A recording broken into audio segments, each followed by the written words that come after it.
Hello नमस्कार, मी राहुल सैतोडेकर तुम्हा सर्वांचं आपलं इट्स ऑल अबाउट जर्नी या यूट्यूब चॅनलवरती सहर्ष स्वागत करतो. तर मित्रांनो, आता संध्याकाळचे 6:30 वाजले आहेत आणि आता आम्ही माथेरानमध्ये येऊन पोचलो आहे. तुम्ही पाहू शकता, हे माझ्या पाठीमागं हे रेल्वे ट्रॅक आहे आणि आता आम्ही कड्यावरचा गणपती या स्टॉपवरती उतरून आता आपण पुढे चाललो आहे. तर मित्रांनो, प्लॅन असा आहे की आज आपण या ठिकाणी स्टे करणार आहोत आजची रात्र. मागच्या वेळी म्हणजे 2024मध्ये आपण या ठिकाणी कॅम्प केला होता. तो म्हणजे माथेरानच्या कोणत्या गारबेट पठारावरती आपण केला होता. आणि 2025मध्ये आपण पेपचा किल्ला गेला होता. आणि आता आहे वर्षाचा पहिला महिना 2026 आणि त्यामुळे आपण हा वर्षाचा पहिला ट्रेक आणि पहिला कॅम्पिंग आपण या ठिकाणी करणार आहोत. तर मित्रांनो, नक्की व्हिडिओ शेवटपर्यंत बघा. मित्रांनो, आता आजच्या ट्रेकसाठी आपल्यासोबत मिस्टर स्वप्नील बालदे आहेत, जे आपले नेहमीचे ट्रेकचे सवंगडी. आणखी दोघे तिघे असतात, परंतु ते आपापल्या कामात मग्न असल्यामुळे त्यांना काही येता आलं नाही आहे. बट स्वप्नीलचा प्लॅन होता हा आजचा, सो वर्कआउट झाला आहे फायनली आणि आम्ही या कॅम्पिंगच्या ठिकाणी येऊन पोचलो आहे. तर मित्रांनो, सकाळपर्यंत आपला हा कॅम्पिंगचा स्टे इथे चालू राहणार आहे. तर नक्की व्हिडिओ शेवटपर्यंत पहा. आमचा एक असाच भन्नाट आहे, कारण आम्ही कधी पण कॅम्पिंगला वगैरे गेलो की आम्ही 4 जण 5 जण असे असतो. पण ह्यावेळी अचानक ठरलेला प्लॅन आहे. मोस्टली सकाळी आमचा विषय झाला की असं करायचं आहे. पटापट आम्ही सर्वांनी बॅगा भरलेल्या आहेत, दोघांनी पण. काय घ्यायचं काय नाही आम्हाला नंतर हळूहळू आम्ही स्टेशनला उतरल्यानंतर आम्हाला माहिती पडलं आणि लोकेशन ठरवलं आम्ही स्टेशनला येऊन. तर विषय असा आहे की मित्रांनो, परवाच्या रात्री स्वप्नीलचा मला फोन आला होता की त्याला सलग 3 दिवस सुट्ट्या होत्या. म्हणजे 26 जानेवारीचा पण पुन्हा एक सुट्टी होती त्याला, म्हणजे सॅटरडे संडे आणि पुन्हा सोमवार. तर मग 3 दिवसात त्याला काहीतरी एक वेगळं करायचं होतं. सो त्याने मला ही कल्पना दिली होती, परंतु माझ्या कामानिमित्त मला काही प्लॅन करता येत नव्हता. तर मग मी थोडा ॲडजस्टमेंट करून आज आपण स्वप्नील बालदेसोबत आज या ठिकाणी ट्रेकिंगसाठी किंवा कॅम्पिंगसाठी आपण या ठिकाणी येऊन पोचलो आहे. आणि हा आमचा वर्षातला पहिला प्लॅन आहे, कारण आम्ही दर वर्षाला 1 या 2 कॅम्पिंग प्लॅन करतो, कारण आमच्या दोघांची जोडी आहे तीच. सो आमच्यासाठी ही गोष्ट परत इंटरेस्टिंग आहे आणि परत एकदा सह्याद्रीमध्ये आलो आहे. त्यासाठी खूप त्याचे मी आभारी मानतो, कारण तो माझ्या शब्दावर लगेच तयार झाला. कारण माझे प्लॅन ठरलेले कॅन्सल झालेत, सो त्याला मी थँक्यू पर्सनली बोलतो.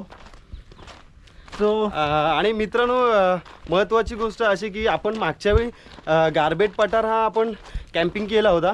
तर त्या ठिकाणी आपण एकूण टोटल 5 जण होतो, परंतु त्यातले बरेचसे आले नाही आहेत. आम्ही सांगितलं त्यांना, पण त्यांना काही येता आलं नाही. पण आज आम्ही दोघेच आहोत. तर मित्रांनो, आज आपण रात्री इथे स्टे करणार आहोत आणि त्याच्यासोबत आपण आजचं जे काय मील ते आपण इथे प्रिपेअर करून या ठिकाणी आपण करणार आहोत. तर मित्रांनो, व्हिडिओमध्ये नक्कीच मजा येणार आहे, कारण आपण निसर्गाच्या सान्निध्यात आलो आहे. म्हणजे आपण 100% म्हणता येणार नाही, परंतु अगदी 30-40% आपण निसर्गावरती अवलंबून राहणार आहोत आजची रात्र आणि उद्या सकाळपर्यंत. खास करून पाणी. ओके. आता तुम्ही बघू शकता की आत्ताच दम लागला आहे, कारण मला वाटतं की आता थोडासा ऊन वाढत चालला होता. म्हणजे आता ऑक्टोबर नोव्हेंबर नंतर थोडीशी हीट होतेच, परंतु दमछाक पण तेवढाच होतो. सो पाणी पण हुशार माणसं दुपारी किंवा सकाळी ट्रेकला प्लॅन करतात आणि आम्ही हुशार माणसं संध्याकाळी 6च्या नंतर आम्ही प्लॅनला तयार करतो. आणि आता मी जस्ट चालू केला ट्रेक 6 वाजता. आम्हाला जायला किती वेळ लागेल माहिती नाही, कारण आम्हाला भरपूर चालायचं आहे. 1-1.5-2 तासाचं रनिंग आहे. आणि आपल्याला इथून परत पुढे जाऊन तिथे परत असणार आहे. टेंट पण आपल्याला तिथे रेडी करायचं आहे. तुम्हाला आम्ही कितपत काय काय दाखवू शकतो, आमची धावपळ किती आहे ते दाखवायला तुम्हाला खूपच मजा येईल आणि ते तुम्ही पाहत राहा.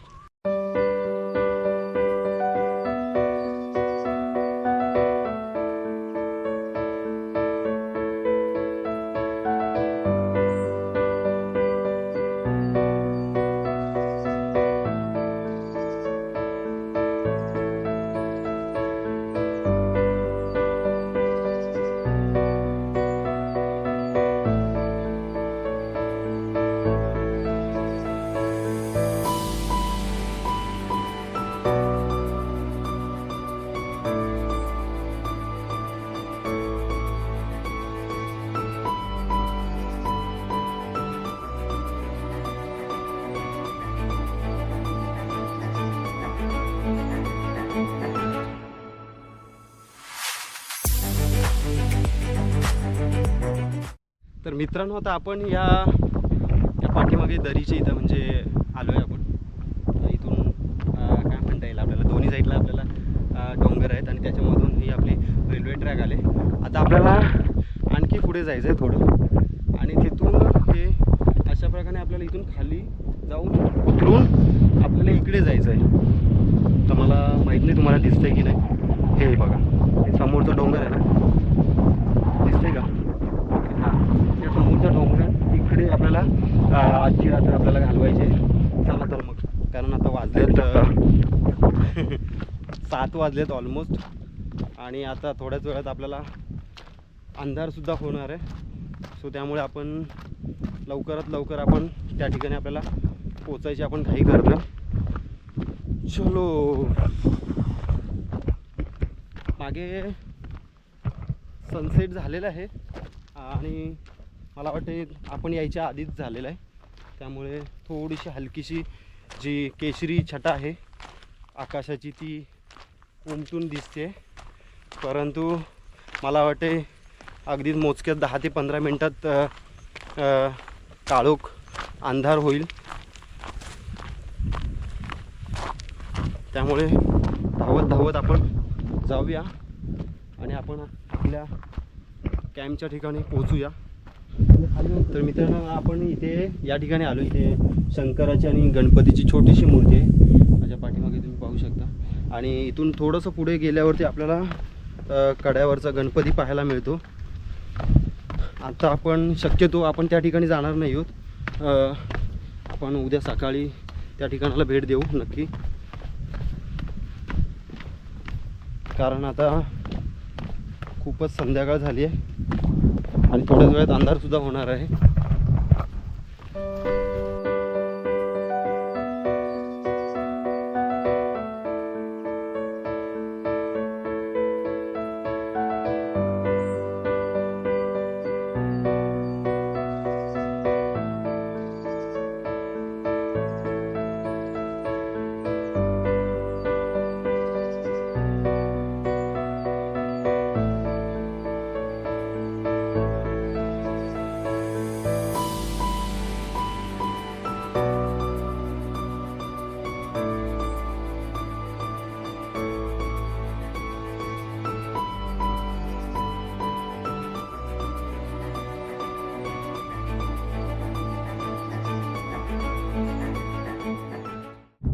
तर मित्रांनो आता आपण या 2 डोंगरांना जोडणाऱ्या या मध्यशी आलो आहे आणि आपण हे संध्याकाळचं हे दृश्य पाहू शकता.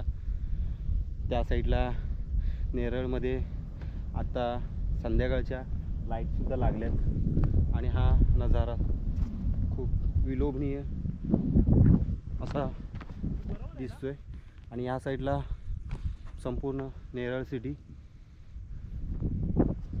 धुक्यामध्ये आणि अंधाऱ्या काळोखात लुप्त होताना आपल्याला पाहायला मिळते. आणि हे आपले स्वप्नील साहेब पुढे चालताना या अशा सुंदर आणि विलक्षण अशा वातावरणात आज आपण या ठिकाणी निवांत असं क्षण त्या ठिकाणी घालवणार आहोत. हो, वाव. आपल्याला आणखी वरती जायचं आहे या टोकावरती.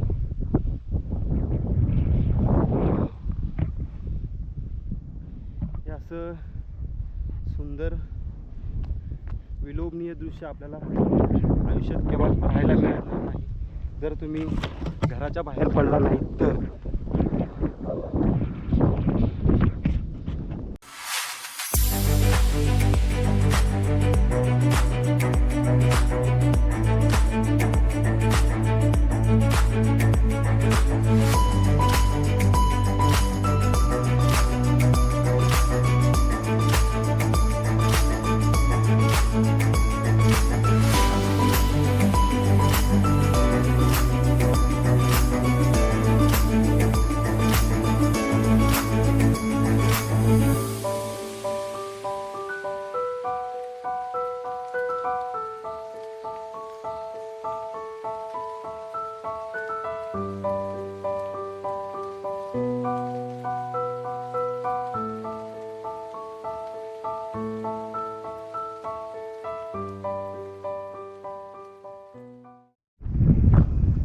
मित्रांनो, आता आपण या ठिकाणी पोचलो आहे आणि आता रात्रीचे वाजले आहेत 7:30 आणि आपण माझ्या पाठीमागे तुम्ही पाहू शकता आपण या ठिकाणी टेंट लावलेला आहे.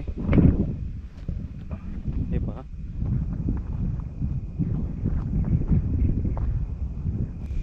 तर मित्रांनो, आता वाजलेत रात्रीचे 8 आणि आता आपण या ठिकाणी आपण टेंटसुद्धा लावलेला आहे. खूप वारा होता तरीसुद्धा आपण या ठिकाणी टेंट लावलेला आहे आणि आता आपण या ठिकाणी इथून आजूबाजून आपण लाकडं गोळा करून आपण या ठिकाणी चूलसुद्धा पेटवलेली आहे आणि आता आपण या ठिकाणी चहासुद्धा करणार आहोत. सुरुवातीला आपण या ठिकाणी पाण्यामध्ये आलं आपण टाकलेलं आहे थोडंसं, जेणेकरून ते पाण्यामध्ये मिक्स होईल आणि आम्ही दोघेच असल्या कारणाने एवढीशी चहा आमच्या दोघांना पुरेल इतकी. साखर टाकल्यानंतर आपण थोडीशी चहापत्ती ॲड करणार आहोत. ओके,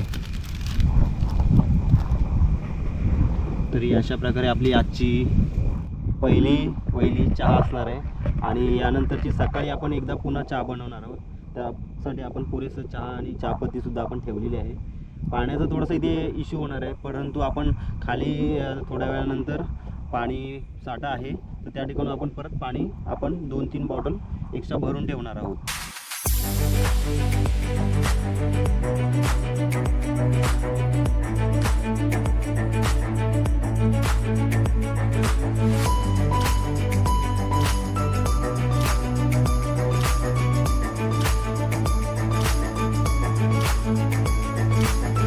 मंडळी, आता आपण आलो आहे पाण्याच्या टाकाजवळ आणि इथे मंदिरसुद्धा आहे शंकराचं. हे समोर तुम्ही पाहू शकता नंदी आहे आणि हा आपण पाण्याची टाकीत पाणी थोडंसं खोल गेलं आहे, आपला हात पोचू शकणार नाही, त्यामुळे आपण हा एक देशी जुगाड करतो आहे. आपली ही जी गोप्रोची स्टिक आहे त्याला ही आपण पाण्याची बॉटल रुमालाच्या सहाय्याने बांधून आपण खाली सोडणार आहोत आणि या अशा पद्धतीने आपण खालील पाण्याचं जे स्रोत आहे त्याचा आपण वापर करून आपल्या बॉटल्स भरणार आहोत. हे बघा किती खोल गेलं आहे पाणी, म्हणजे पूर्ण स्टिक खाली पाण्यात गेली आहे. Okay, mission successful. ओके, या अशा पद्धतीने आपण हे खालील पाण्यातील टाक्यातील पाणी आपण बॉटलच्या सहाय्याने याचं काढलेलं आहे आणि हे आता आपण हे आपल्या बॉटल्स आहेत आणि आपण या भरणार आहोत. लिमिटेड पाणी घेऊन आलो होतो, परंतु ते सुद्धा आपलं संपलेलं आहे, कारण आम्ही दोघेच होतो आणि आम्ही प्रत्येकी 2-2 लिटर पाणी घेऊन आलो होतो. खूप कमी आहे, परंतु पाण्याचं इथे टाका असल्यामुळे आम्ही त्यानुसार आम्ही नियोजन केलं होतं. तर मित्रांनो, आता रात्रीचे वाजलेत 12:10 आणि आता आपण टेंटमध्ये आलो आहे. आपलं रात्रीचं जेवणसुद्धा झालेलं आहे. आता आपण या ठिकाणी झोपणार आहोत. तर आपण डायरेक्ट मिळूया सकाळी 6 वाजता. गुड नाईट, शुभरात्री, बाय बाय.